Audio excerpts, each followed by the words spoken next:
pembahasan kali ini bukan somasi bodong. Itu somasi itu tes ombak itu. Woi, tes ombak itu.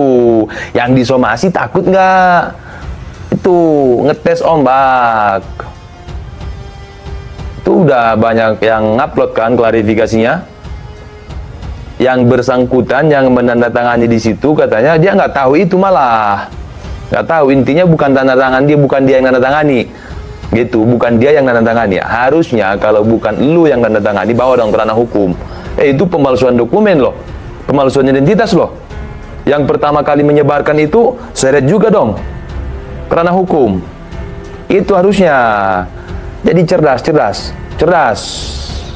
pelan-pelan, ngap, pelan-pelan ya, pelan-pelan. Walaupun ngebacot, pelan-pelan bacotnya. Kasihan nanti pada biru-biru kena bacotin. Bahar terlalu licik, harus segera cepat ditangkap. Maka kita balas kelicikan tersebut dengan cerdik. What? Indonesia tanah air beta, pusaka abadi nan jaya. Dari samping pun masih tetap komen di live chat. Saking ngedukungnya itu. Itu kesayangan saya, istri kesayangan itu, luar biasa perjuangannya, suka dukanya. Padahal ada, tapi tetap di chat itu. Harusnya kan bisa ditampilkan. Oh enggak, itu bukan buat dipamer-pamerkan. Lebih baik ketikannya yang kelihatan di layar daripada orangnya yang muncul di layar. Gitu ya. Nggak boleh ya, nggak boleh. Jangan. Apalagi sambil makan sosis di layar, jangan ya.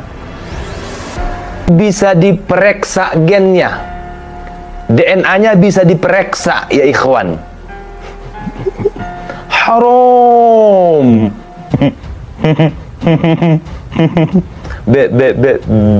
BL siapa bung? Jangan ke situ. Teringat saya nanti sama beliau, sang mujahid. Udah 7 menit setengah ya openingnya. Gini. Saya mulai ini beranjak dari pernyataan si Rumail beberapa hari yang lalu. Habib Rumail Abbas ya. Habib Rumail Abbas. Atau si Rumail ya. Ini jelas nggak sih suaranya? Jelas nggak? Apa dikatasin kayak gini? Oke. Yang mana dia katakan Bung Karno itu nggak hebat-hebat amat, nggak seperti yang orang bayangkan, orang cerita-ceritakan. Kenapa? Karena kata dia Soekarno itu dibilang hebat karena apa? Karena dikelilingi oleh orang-orang bodoh yang buta huruf. Begitu kurang lebihnya. Ya.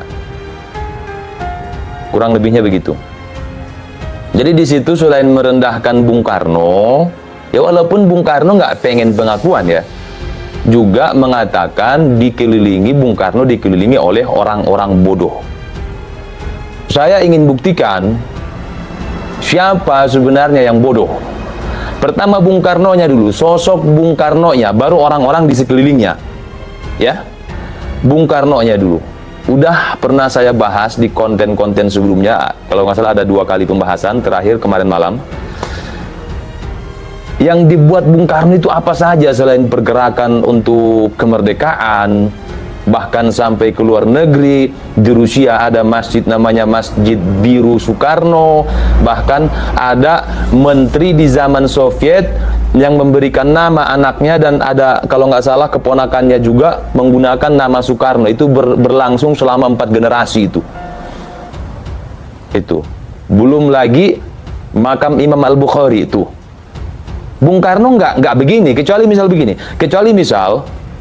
nggak ada yang tahu di mana makam Imam Bukhari misal. Kemudian misalnya, ini misal ya, Bung Karno membuat sebuah cerita dengan segala kekuatannya, powernya, orang-orangnya, linknya, jaringannya, segala macam kekuasaannya.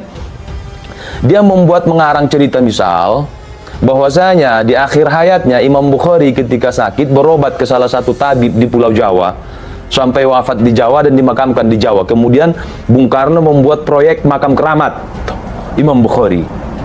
Kalau seperti itu, oh Bung Karno penipu itu. Kalau seperti itu, tapi nyatanya enggak. Bung Karno enggak ngarang cerita kalau saja bahwasanya Imam Al-Bukhari pernah hijrah ke Nusantara atau ke Jawa, entah ya dalam rangka dakwah atau dalam rangka berobat segala macam. Enggak ada ngarang cerita seperti itu, dan enggak membangun makam keramat di Jawa, khususnya di Pulau Jawa secara khusus, tidak ada. Tapi dicari, ya, dicari di negara tempat wafatnya Imam Al-Bukhari. Kemudian dicari itu makamnya, dirawat. Makam Imam Bukhari terselamatkan. Oleh siapa? Oleh Bung Karno. Bung Karno bukan seorang ulama, akan tetapi jasanya kepada dunia Islam luar biasa. Itu sosok Bung Karno ya. Nah, itu sosok Bung Karno ya. Kemudian katanya dikelilingi oleh orang-orang bodoh yang tidak bisa baca. Orang-orang, coba lihat orang-orang di sekeliling Bung Karno ketika itu siapa? Ada Bung Hatta, ya luar biasa. Ada juga Panglima Besar Jenderal Sudirman, ya, Dr. Cipto Mangunkusumo, ya, Sri Sultan Hamengkubuwono.